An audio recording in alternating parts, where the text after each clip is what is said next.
जी, हम पढ़ेंगे कि इफ़ेक्टिव मैथ्स आपके पास क्या होता है, और इफ़ेक्टिव मैथ्स को पढ़ने के लिए पहले आप सिंपल मैथ्स की बात करेंगे, ठीक है? सिंपल मैथ्स आपके पास क्या होता है? सिंपल मैथ्स जो है वो आप कहते हैं कि आपके पास क्या है, कांस्टेंट है। यानी मैथ्स तो हम किसी भी चीज़ का जब ले रहे होते हैं, हम कहते हैं कि वो क्या है, क्वांटिटी जो है वो कांस्टेंट है। ठीक होगी बात। और लेकिन हमने यहाँ पे एक टर्म यूज़ की है इफ़ेक्टिव मैथ्स, तो ये क्या, इसका क्या लिंक होगा?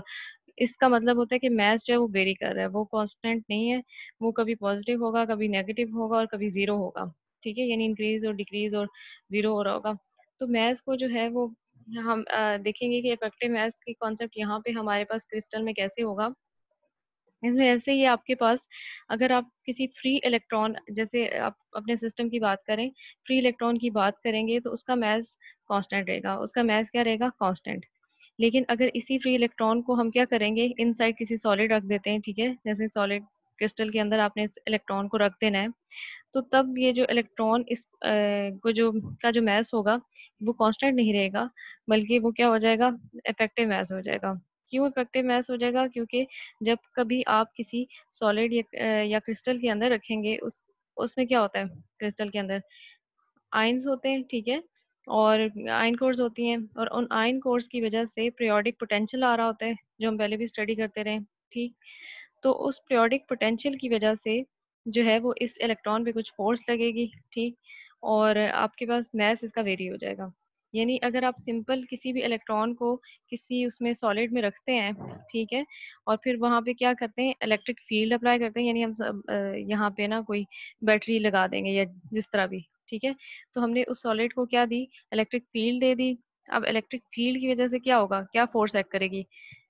अगर आपको एक फोर्स याद हो तो आप क्या करते थे, E is equals to F by Q, ये आपके पास फार्मूला होता था, ठीक है?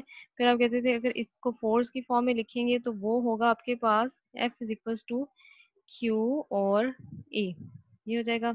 यहाँ पे से लिखेंगे F is equals to minus E और ये आपके पास इलेक्ट्रिक फील्ड की वजह से फोर्स है, ठीक है? लेकिन जब आपने क्या किया, इस इलेक्ट्रॉन को रखा इसके अंदर, तो ऑफ कोर्स इलेक्ट्रॉन पे इलेक्ट्रिक फील्ड लग रही है, इस पे इलेक्ट्रिक फील्ड की इलेक्ट्रिक फोर्स तो लगेगी, जो हमारे पास ये लग रही है। प्लस ये जो आयन फोर्स है, इसकी वजह से भी जो पीरियोडिक पोटेंशियल एक्ट कर रहा है, एक और फोर्स भी साथ लग रही होगी, ठीक है? अगर फ्री इलेक्ट्रॉन है तो तब तो उस पर सिर्फ ये फोर्स लगेगी, लेकिन अगर आपने इसमें इस क्रिस्टल के अंदर रखा हुआ है, तो पीरियोडिक पोटेंशियल की वजह से एक और फोर्स भी लग रही होगी, और उसको हम लिख देते हैं, जैसे हम कह देते हैं कि अब अगर हम टोटल फोर्स फाइंड करें तो हमारे पास क्या होगी, हम कहेंगे माइनस ई प्लस F1, ठीक है? यानी एक एक्स्ट्रा फोर्स लग रही है, जो क्या, कौन सी वाली फोर्स है, जो इस पीरियोडिक पोटेंशियल की वजह से भी इस इलेक्ट्रॉन के ऊपर लग रही है, ठीक? फिर उसके बाद अगर आप देखें कोई भी फोर्स, ये फोर्स है, ठीक है? तो फोर्स की वैल्यू क्या होती है आपके पास, एम ए, ठीक है? और फिर उसके बाद आप कहेंगे कि ये माइनस ई हो जाएगा, और फिर आपके पास ये भी एक फोर्स है, ठीक है? तो वहाँ पे आपके पास क्या हो जाएगा, मैस M1A। अब अगर आप नोट करें तो यहाँ पे मैस के साथ मैंने M लिखा है, यहाँ M1 लिखा है, इसका मतलब है दोनों मैसेज में फ़र्क है, ठीक है? और ये फोर्स कौन सी थी, जो इस पीरियोडिक पोटेंशियल की वजह से थी, जो आयन कोर्स प्रेजेंट थे क्रिस्टल लेटेस में, उनकी वजह से, ठीक है? और ये आपके पास सिंपल आपने जो इलेक्ट्रिक फील्ड दी है उसकी वजह से है। तो अब आप देख रहे थे कि ये वाली फोर्स है, इसमें मैस जो है M1 मैंने लिखा है, जबकि था हालांकि वही इलेक्ट्रॉन जो अंदर गया। तो इसका मतलब है कि इस पीरियोडिक पोटेंशियल की वजह से मैथ्स में कुछ वेरिएशन हुई है, इसीलिए हमने क्या उसको लिखा है, M1 लिखा है। अब अगर इनको मैथ्स इन दोनों टर्म्स को मैं एक साइड पे लिख लूँ, तो मैं कहूँगी कि मेरे पास क्या है, MA minus M1A equals to minus A, ठीक है? यानी आप इसको ऐसे भी लिख सकते हैं, M माइनस M1, ये हो जाएगा, यहाँ पे हो जाएगा एक्सेलरेशन, और ये माइनस ए कर दें आप यूँ, या फिर एक्सेलरेशन भी उधर ले जाएं, तो आपके पास क्या बन जाएगा, माइनस ई बाय ए, और यहाँ पे हो जाएगा आपके पास M माइनस M1, ठीक है? यानी मैथ्स अब आपके पास देखिए, जो मैथ्स बच गया ना, वो कौन सा मैथ्स रह गया, अब सिंपल मैथ्स नहीं रहा, वो आपके पास ये मैथ्स, इस सारी टर्म को मैं नाम दे दूंगी ऐसे, स्टेरिक लगा के कि इफेक्टिव मास हो गया है। ये कौन सा मास हो गया है? इफेक्टिव मास हो गया है, जो किसके इक्वल तो होगा, यानी जितनी आपने इलेक्ट्रिक फोर्स लगाई है और बाय आप एक्सेलरेशन लिख रहे होंगे, ठीक है, इसके ऊपर। तो यहाँ पे मेन जो आपको बात बताने वाली थी वो ये थी कि यहाँ पे अब मैथ्स वेरी हो गए। वही मैथ्स जो पहले सिंपल फ्री इलेक्ट्रॉन के केस में कांस्टेंट था, पीरियोडिक पोटेंशियल की वजह से क्रिस्टल के अंदर पीरियोडिक पोटेंशियल की वजह से क्या हो गया, वो मैथ्स वेरी कर गया। तो उन दोनों मैथ्स की वेरिएशन से आपके पास जो टर्म आएगी उसे आप कहेंगे इफेक्टिव मैथ्स एम इस एक्सटेरिक के साथ, ठीक। और अब इस इफेक्टिव मैथ्स पे मैंने स्टार्ट पे एक बात की थी आपको कि मैथ्स जो है वो कांस्टेंट यहाँ पे नहीं रहेगा। जब कभी कोई इलेक्ट्रॉन किसी सॉलिड के अंदर हो या किसी क्रिस्टल के अंदर हो तो उस पर कांस्टेंट मैथ्स नहीं होता, उसका मैथ्स जो होता है वो इफेक्टिव मैथ्स होता है। वो डिपेंड करता है कि क्या सिचुएशन है। जैसे अगर अभी इसको आपने लिया, अगर हम इसको भी क्लियर करें, आपके पास टर्म है m-m1, ठीक है, यही टर्म है ना आपके पास m स्टेरिक। तो अब आप क्या करेंगे कि इस m स्टेरिक में आप देखेंगे कि यानी इफेक्टिव मैथ्स जो है वो क्या कर रहा है। तभी आप कहेंगे कि आपके पास तीन केसेस हो सकते हैं, m-m1 के इक्वल हो सकता है, ठीक है। अगर m-m1 के इक्वल होगा तो आपके पास m स्टेरिक वाली टर्म क्या हो जाएगी, जीरो हो जानी चाहिए, ऐसे ही है, ठीक है। ये देखें, क्योंकि मेन इक्वेशन ये थी ना आपके पास, m-m1 के इक्वल हो जाएगा तो यहाँ पे भी m1, यहाँ पे भी m1, तो m स्टेरिक क्या बनेगा, जीरो। सेकंड केस क्या हो सकता है आपके पास, कि आपके पास m1 जो है वो लेस देन m हो, यानी आपके पास पीरियोडिक पोटेंशियल की वजह से मैच डिक्रीज कर रहा हो, ये नॉर्मल मैच से जो कांस्टेंट मैच था। तो उस इसका मतलब होगा कि अब आपके पास m स्टेरिक वाली टर्म क्या हो रही है, पॉजिटिव हो रही है। ये भी आपको पता चल रहा है पॉजिटिव कैसे हो रही है। हम कह रहे हैं कि ये वाली टर्म छोटी है, ठीक है, तो बड़ी में से छोटी टर्म माइनस हो तो क्या जवाब आता है, पॉजिटिव। फिर उसके बाद तीसरी बात क्या है आपके पास, तीसरी बात आपके पास ये है कि अगर आपके पास m1 जो है ग्रेटर देन m है, m1 ग्रेटर देन m है, तो क्या होगा, तो आप देखेंगे कि आपके पास m स्टेरिक टर्म जो है ये क्या होगी, नेगेटिव होगी, नेगेटिव होगी। ये कैसी हुई, अब आप देखिए ये वाली टर्म जो है इसके साथ माइनस का साइन लगा हुआ है, और अगर ये बड़ी टर्म होगी तो ऑफ कोर्स ये दोनों टर्म्स होंगी तो माइनस ही, लेकिन साइन उसका आएगा जो बड़ी के साथ होगा टर्म के साथ, तो वो इसके साथ है तो वो नेगेटिव हो जाएगा, ठीक होगी बात। और ये इफेक्टिव मैथ्स का ना बेसिक जो है वो कॉन्सेप्ट था। आपको लेक्चर स्टार्ट करने से पहले मैं चाह रही थी कि ये एक दफ़ा पता हो कि ये किस तरह है, ठीक है। अभी हम लेक्चर देख लेते हैं। Concept of effective maths: if the magnitude of electric field is applied to both electron in vacuum and inside the crystal at a different rate from each other due to existence of different potential inside the crystal, so the electron inside the crystal will have different mass than that of the electron in the vacuum. अब ये definition अगर आप पढ़ें तो इसमें same वही concept बताया गया है जो मैंने अभी आपको एक्सप्लेन किया। मतलब वो कह रहे हैं कि आपने क्या करना है, इलेक्ट्रिक फील्ड अप्लाई करनी है वैक्यूम में। वैक्यूम का मतलब है कि इलेक्ट्रॉन जो है वो क्रिस्टल के अंदर ना हो, ठीक है। तब आपने मैथ नोट करना है कि इलेक्ट्रॉन का मैथ क्या था। फिर आप क्या करेंगे, एंड इनसाइड द क्रिस्टल, यानी वही इलेक्ट्रिक फील्ड आप अप्लाई करेंगे क्रिस्टल के अंदर at a different rate from each other due to existence of different potential inside the crystal. यानी आप दोनों में देखेंगे कि आपको डिफरेंस महसूस होगा इलेक्ट्रॉन के ऊपर जब वो क्रिस्टल के अंदर था और उस पर अपने इलेक्ट्रिक फील्ड अप्लाई की, और जब वो क्रिस्टल से बाहर था तो इलेक्ट्रिक फील्ड जब इलेक्ट्रॉन पे अप्लाई की। So the electron inside the crystal will have different mass than that of the electron in vacuum. उन्हें डिफरेंस महसूस हुआ और उससे उन्होंने जो है जो रिजल्ट कंक्लूड किया वो यही किया कि जो इसका मतलब है कि जो इलेक्ट्रॉन जब क्रिस्टल के अंदर होता है तो उसका मास डिफरेंट होता है, और जब वो इलेक्ट्रॉन क्रिस्टल से आउटसाइड होता है तो उसका मास क्या होता है, डिफरेंट होता है, ठीक है। तो ये आपके पास क्या है, cost of effective mass. The effective mass is a new concept and arises because of the interaction of the electron wave packet with the periodic lattice. Last lecture में भी हमने वेव पैकेट की बात की थी। ये वही बात हो रही है कि आप इफेक्टिव मैथ जो है वो एक नया कॉन्सेप्ट है, और ये एक्चुअली हुआ क्यों है, ये इसकी ज़रूरत क्यों पेश आई हमें। ये इसलिए हुआ क्योंकि जब आपके पास इलेक्ट्रॉन जो है किसी क्रिस्टल में से जब मूव कर रहा होता है, ठीक है, तो वो इंटरेक्ट करता है किसके साथ, पीरियोडिक लेटर्स के साथ। पीरियोडिक लेटर्स क्या होता है, अब आपके पास क्रिस्टल में आपको पता है कि जो एटम्स होते हैं, लेटेस्ट एटम्स होते हैं, वो एक खास रिपीटेशन के साथ पड़े होते हैं, ठीक है, प्रेजेंट होते हैं। तो उनमें प्योरिसिटी होती है। तो पीरियोडिक लेटेस्ट में जब इलेक्ट्रॉन जब अंदर में से जाएगा, ठीक है, तो उसकी एक खास किस्म की इंटरेक्शन होगी। If the interaction between them is very large, or in other words, if there is a strong binding force between the electron and the lattice, it will be difficult for the electron to move, meaning thereby the electron has acquired a large effective mass. इसका मतलब ये है कि जब electron क्या करेगा, electron binding force की बात कैसे की गई है, बाइंडिंग फोर्स की यहाँ पे बात इसलिए की गई है क्योंकि आपको पता है इलेक्ट्रॉन जो होता है उसके ऊपर नेगेटिव चार्ज होता है, जबकि आपके पास जो लेटेस्ट एटम होगा, जब फ्री इलेक्ट्रॉन्स की बात हम करें तो इसका मतलब है कि लेटेस्ट एटम के बीच में क्या होंगे, आयन कोर्स होंगे, ठीक है। इलेक्ट्रॉन जब निकल जाए तो पीछे जो आपके पास एटम होता है वो क्या होता है, आयन होता है, और वो पॉजिटिवली चार्ज होता है। तो इस तरह ऑपोजिट पोलैरिटी की वजह से इनके बीच में फोर्स लग रही होगी, फोर्स ऑफ अट्रैक्शन लग रही होगी। तो इसी उन्होंने कहा है कि स्ट्रॉन्ग बाइंडिंग फोर्स जब इलेक्ट्रॉन और लेटेस के बीच लग रही होगी, तो तब आपके पास इलेक्ट्रॉन को क्या फील होगा, मैस उसे फील होगा, हैवी मैस फील होगा। अच्छा, फिर उसके बाद हम इफेक्टिव मैथ्स जो है उसको, उसका एक, जैसे अभी स्टार्ट में जो मैंने आपको थोड़ी चीज़ें बताई, वो मैंने आपको सिर्फ ऐसे बताया कि जनरल कॉन्सेप्ट देने के लिए बताया, ठीक है। तो अभी हम क्या करेंगे कि हम इसका एक रिलेशन निकालेंगे कि असल में जो इफेक्टिव मैथ्स है इसका फार्मूला क्या बनता है, कैसे पता चल जाता है हमें, ठीक। तो वो देखते हैं कि कैसे हम ड्राइव करेंगे। We have to derive the relation of effective mass of an electron. हम क्या करेंगे, इफेक्टिव मास फाइंड करेंगे इलेक्ट्रॉन का। We start from the following relation of group velocity. Group velocity का रिलेशन क्या होता है आपके पास, V G is equal to D W by D K, ठीक है।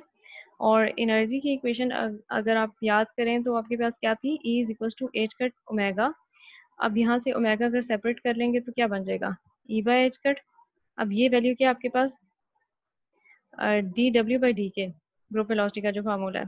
तो डब्ल्यू की जगह हम ये वैल्यू डाल देंगे, ई बाई एच कट करें, आप इसके अंदर इंसर्ट कर दें तो क्या हो जाएगा, डब्ल्यू की जगह ई बाई एच कट आ जाएगा, ई इधर आ गया, एच कट हमने यहाँ पे लिख दिया, ठीक है। तो डी ई बाई डी के हो जाएगा। फिर आपने इसका डेरिवेटिव लेना है, इसका डेरिवेटिव लेंगे, आपने डेरिवेटिव लिया तो यहाँ तो D V J by D T हो जाएगा, और इस साइड पे आप डेरिवेटिव लेंगे तो आपके पास टर्म कैसे बन जाएगी, D square E by D T D K. और इसके बाद आप देखें कि आपके पास क्या बन जाएगा, एच कट जो है उसको इनवर्स में करके लिख लिया, और यहाँ पे डी स्क्वायर ई। अच्छा, अब यहाँ से ये वाली टर्म जो है ना, ये थोड़ी देखने वाली है, उसमें क्या करना है आपने, एक चीज़ मल्टीप्लाई और डिवाइड किया आपने, यहाँ पे देखिए डी के एक ही था, तो यहाँ पे मैं एक दफ़ा डी के मल्टीप्लाई करूंगी और एक दफ़ा डिवाइड, ये मल्टीप्लाई हुई है और ये डिवाइड।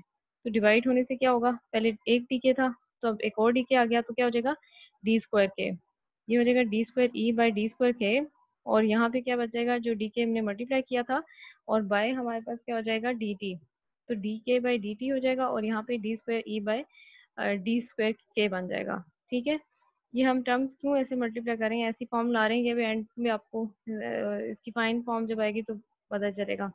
अब देखिए फोर्स जो थी आपके पास, जो हमने पिछले लेक्चर में देखी, वो आपके पास थी F is equal to H cut D K by D T, ठीक है। अब D K by D T यहाँ पे टर्म है, तो इसकी लिए हम इसको अलहदा कर लेते हैं इस फार्मूला से, ताकि इसकी जगह हम ये वाली वैल्यू डाल सकें। तो हम कहते हैं कि D K by D T जो है वो इस साइड पे कर दिया, पीछे क्या बचेगा, एफ बाई एच कट, यानी फोर्स बाई एच कट ऐसे साइड पे आ जाएगा।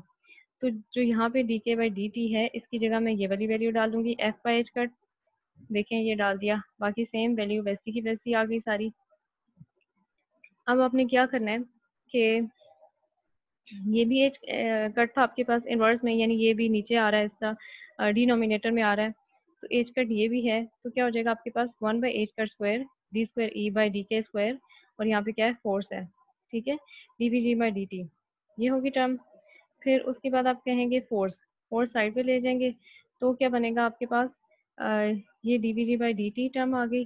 फिर उसके बाद ये उधर आप, मतलब ये सही टर्म आपने यहाँ पे ही रखनी है, ये सही टर्म जो है इधर लेके आ जाएंगे। तो एज कट नीचे था, ये ऊपर आ जाएगा, बाकी सारी टर्म जो है वो क्या चली जाएगी, नीचे चली जाएगी, और ये टर्म आपके पास कुछ यूँ बन रही होगी। फोर्स, यानी फोर्स की जो फाइन फॉर्म अभी आपने जो कैलकुलेशन की है उसके बाद जो बन रही है वो ये बन रही है आपके पास फॉर्म। अब आप देखेंगे कि ये जो है इसे हमें क्या पता चल रहा है, न्यूटन लॉ अगर आप रिकॉल करें तो वो क्या होता है, F is equals to M A, ठीक है। अच्छा, आप जब बच्चों लिखेंगे ना तो हर जगह जहाँ वेक्टर होंगे उसके आप साइन डालते जाना, यहाँ से मेरे से मिस होते गए हैं लेकिन आपने डालते जाना है, ठीक है। वेलोसिटी वेक्टर होता है, फोर्स वेक्टर होता है, इस तरह। यहाँ पे आप देखिए कि आपके पास न्यूटन सेकंड लॉ जो होता है वो होता है कि फोर्स जो है वो डायरेक्टली प्रोपोर्शनल होती है एक्सेलरेशन के, ठीक है।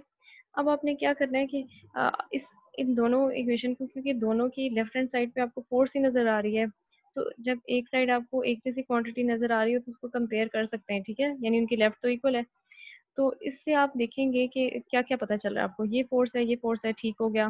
फिर ये वाली टर्म जो है ये क्या है, ये टर्म आपके पास है चेंज इन वेलोसिटी, और एक्सेलरेशन भी यही होती है, अगर आप याद करें तो एक्सेलरेशन क्या थी, D V by D T, यही होती है ना, change in acceleration velocity per time. Velocity हम कहते हैं change in displacement per unit time होता है, और एक्सेलरेशन जो होती है वो change in velocity per unit time होता है। इसका मतलब है कि ये वाली टर्म हमारे पास क्या है, ये एक्सेलरेशन के साथ कंपैरिजन हो रही है, ठीक है। ये फोर्स के साथ एक दूसरे के साथ आ गई, पीछे क्या रह गया, मैथ। तो इसका मतलब है मैथ क्या होगा, ये वाली टर्म होगी जो हमारे पास बच गई है, यानी ये सारी टर्म जो है ये हमारे पास मैथ होगा। और ये कौन सा वाला मैथ होगा, ये हमारे पास इफेक्टिव मैथ होगा। इसको हम फिर अलहदा करके लिख लेते हैं ताकि हमें पता चल जाए ज़्यादा क्लियर। ये 1 और 2 को जब हमने कंपेयर किया तो हमारे पास इफेक्टिव मैथ आ गया, एम स्टेरिक एच का square D square E by D K square, ठीक है। और एम ये आपके पास, फिर उसे आप लिख सकते हैं 1/m स्टैरिक 1/h का square T square E by D K square, इस तरह भी लिख सकते हैं। मतलब ये आपके पास इफेक्टिव मैथ्स की इक्वेशन है, आप इसे कहें एक ही बात है, बस दोनों को डिफरेंट उसमें जो है वो लिखा हुआ है फॉर्म में, ठीक है। तो अ, ये जैसे आपकी बुक में इफेक्टिव मैथ्स की टर्म बताई हुई है, सही है। फिर इसके बाद आप क्या बताएंगे कि आपके पास एक तो इफेक्टिव मास का रिलेशन आया, दूसरा this is the relation of effective mass of an electron, और कर्वेचर की उन्होंने बात की है, जैसे हम बैंड्स बना रहे थे तो उसमें हम डिफरेंट देख रहे थे, कर्व थे। ये सिंपल इक्वेशन उन्होंने वैसे बताई है कि जब हमारे पास कर्वेचर की बात हो तो हम कैसे यूज करते हैं, हम इक्वेशन ये यूज करते हैं, F equals to Y is equals to F as the function of K is K, और के जो है वो इसके इक्वल होगा।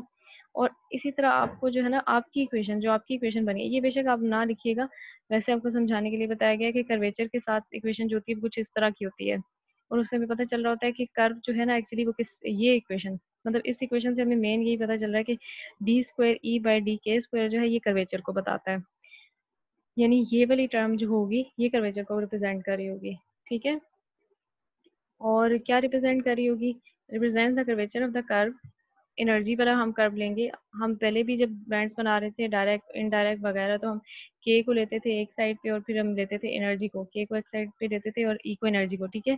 फिर उसके कर्व देख लेते थे कि कैसे बन रहे हैं। तो यहाँ पे भी वही बात हो रही है कि एनर्जी को आप लिखेंगे और ये आपके पास टर्म जो है ये कर्वेचर बना रही होगी, डबल डेरिवेटिव वाली टर्म।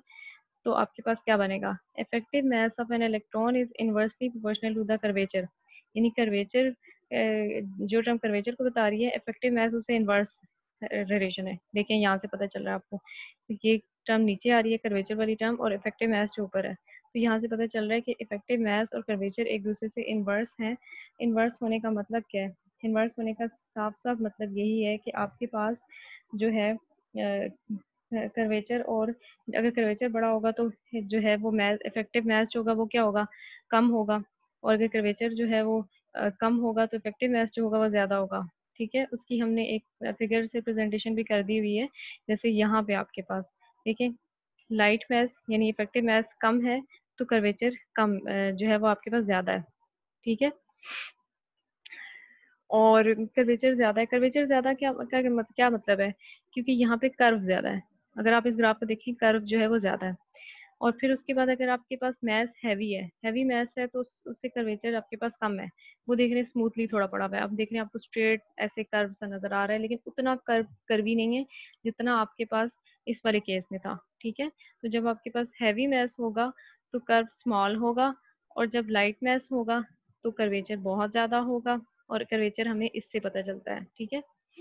और फिर इसी इफेक्टिव मैथ्स को हम देखते हैं कि अगर हम इलेक्ट्रॉन की बात करें तो तब क्या होगा हमारे पास इफेक्टिव मैथ्स, और कौन सा इलेक्ट्रॉन, अब हम बात करेंगे फ्री इलेक्ट्रॉन की बात, ठीक है। तो एनर्जी ऑफ फ्री इलेक्ट्रॉन हमारे पास क्या होती है, E equals to H cut square K square by 2m। और कर्वेचर फाइंड करने के लिए ये इक्वेशन मुझे निकालनी पड़ेगी। इसका मतलब है कि ये जो एनर्जी की इक्वेशन थी मुझे इस फॉर्म में लाना है। तो मैं उसका डेरिवेटिव लूँगी। मैंने उसका डेरिवेटिव लिया डी बाई डी के, और ई की टर्म थी यहाँ पे, तो यहाँ पे क्या बन जाएगा, H cut square by 2m D by D के, ये क्या था के स्क्वायर। तो ये आपके पास बन जाएगा एच कट स्क्वायर के और एम। ये देखें क्योंकि डेरिवेटिव जब हम लिया तो ये हो जाएगा 2k, ठीक है। 2 यहाँ पे कैंसिल, पीछे बचेगा एच कट स्क्वायर के बाई एम। तो डी ई बाई डी के जो है वो ये टर्म बच जाएगी। फिर इसका मैंने क्या लेना है, क्योंकि एक डेरिवेटिव कर्वेचर को नहीं बताता बल्कि सेकंड डेरिवेटिव लेना पड़ेगा। डबल डेरिवेटिव जो होता है वो कर्वेचर की टर्म को एक्सप्लेन करता है। तो मैं इसी एनर्जी का फिर अगेन डेरिवेटिव लूंगी, ठीक है। जो हमने एक फर्स्ट डेरिवेटिव लिया उसका अगेन डेरिवेटिव लेंगे तो सेकंड डेरिवेटिव आ जाएगा, वो हो जाएगा D by D K, D E by D K, और यहाँ पे क्या हो जाएगा H cut square M D by D K, और ये हो जाएगा के। तो ये वाली टर्म हो जाएगी 1, और H cut square by M हो जाएगा D square E by D K square, और इक्वल्स टू कांस्टेंट, ठीक है। और this shows that the curvature for free electron is constant. Curvature जो है यहाँ से क्या पता चल रहा है, अच्छा यहाँ पे आप एक चीज नोट करें कि आप, मैं ये मैंने कांस्टेंट टर्म तो लिख दी है, ठीक, लेकिन मुझे पता कैसे चल रही है constant term, H cut square by M लिखा हुआ है, ठीक है। एच कट स्क्वायर जो होता है वो आपके पास कांस्टेंट होता है, यहाँ के की टर्म है ही नहीं, ठीक है। इसका मतलब है कि हमारे पास जो एनर्जी है यहाँ पे तो सारी चीजें कांस्टेंट हैं, तो कोई चीज वेरी नहीं कर रही। यानी इफेक्टिव मास, अगर इलेक्ट्रॉन फ्री इलेक्ट्रॉन की बात करें, फ्री इलेक्ट्रॉन का मतलब है कि जब वो सॉलिड के अंदर नहीं होगा बल्कि बाहर ऐसे फ्रीली मूव कर रहा होगा, तो तब उसमें कोई कर्वेचर उस तरह, अगर उस कर्वेचर बन रहा है वो कांस्टेंट होगा, कर्वेचर जो है वो चेंज नहीं हो रहा कि हम कहें कि कभी कर्वेचर उसका जो है वो डीप हो गया, लार्ज हो गया, कभी हम कहें कि कम हो गया, ऐसा नहीं है। बस उसमें एक दफ़ा जो कर्वेचर बन जाएगा बस वही होगा, कांस्टेंट होगा। और इफेक्टिव, इसका मतलब हुआ कि अब अगर इसका इफेक्टिव मास हम निकालें वो कैसे होगा, यहाँ से आप एम डायरेक्ट लिखेंगे equals to H cut square by ये वाली सारी टर्म आ जाएगी, ठीक है। तो आपके पास जो है वो M asterisk equals to M ही बन जाएगा। अच्छा ये हमने टर्म लिखी, इसी को लिखा है, ठीक है, एडजस्ट करके। मैथ्स को मैं अगर एक साइड पे ले जाती हूँ इफेक्टिव मैथ्स के तौर पे, तो बाकी एच कट स्क्वायर और ये सारी टर्म नीचे आ जाती है। फिर हम कह रहे हैं कि ये वाली जो सारी टर्म है हमने अभी इक्वेशन से निकाली कि वो किसके इक्वल है, H cut square by M के इक्वल है। या आप अपनी इफेक्टिव मैथ्स की जो जनरल इक्वेशन आपने निकाली हुई थी उसमें आप वैल्यू डाल रहे हैं, किसकी डाल रहे हैं, आपने इसकी वैल्यू डाली है, ठीक है, D square E by D K square. तो वो आपके पास H cut square by M हो जाएगा, वो वैल्यू थी यहाँ पे अभी ये जो निकाली है। एच कट स्क्वायर कैंसिल हो जाएगा, यहाँ पे मैथ्स नीचे था, ये से ऊपर ले जाएंगे। ई बाद में इसलिए उन्होंने लिख दिया कि हम फ्री इलेक्ट्रॉन की बात करें, जैसे 1 2 लिखते हैं तो यहाँ इसके सब्सक्रिप्ट में ये लिख दिया ताकि पता चले ये जो मैथ्स है ये फ्री इलेक्ट्रॉन का मैथ्स है। तो ये हम ऐसे लिख देंगे, यहाँ से हमें पता चल जाएगा कि एम स्टेरिक और एम ई जो है ये एक दूसरे के इक्वल है मैसेज। और यहाँ से यानी इफेक्टिव मास और जो सिंपल किसी भी इलेक्ट्रॉन का मास होता है वो यहाँ पे इस केस में इक्वल हो रहे हैं। इसका मतलब है कि जब फ्री इलेक्ट्रॉन का केस होगा तो इफेक्टिव मास जो है वो कांस्टेंट होगा और वो चेंज नहीं हो रहा होगा, जैसे हम कहते थे जीरो होगा या नेगेटिव होगा या पॉजिटिव होगा, नहीं नहीं ऐसा कुछ नहीं होगा यहाँ पे। यहाँ पे बस जो है आपके पास इलेक्ट्रॉन का जो मास होता है वही रहेगा इफेक्टिव मास से भी, ठीक है। फिर इसकी कुछ बातें यहाँ पे उन्होंने इन्हीं चीज़ों को एक्सप्लेन किया हुआ है, हम इसको यहाँ से देख लेते हैं। For a free electron, mass of an electron is constant and therefore curvature of is also constant।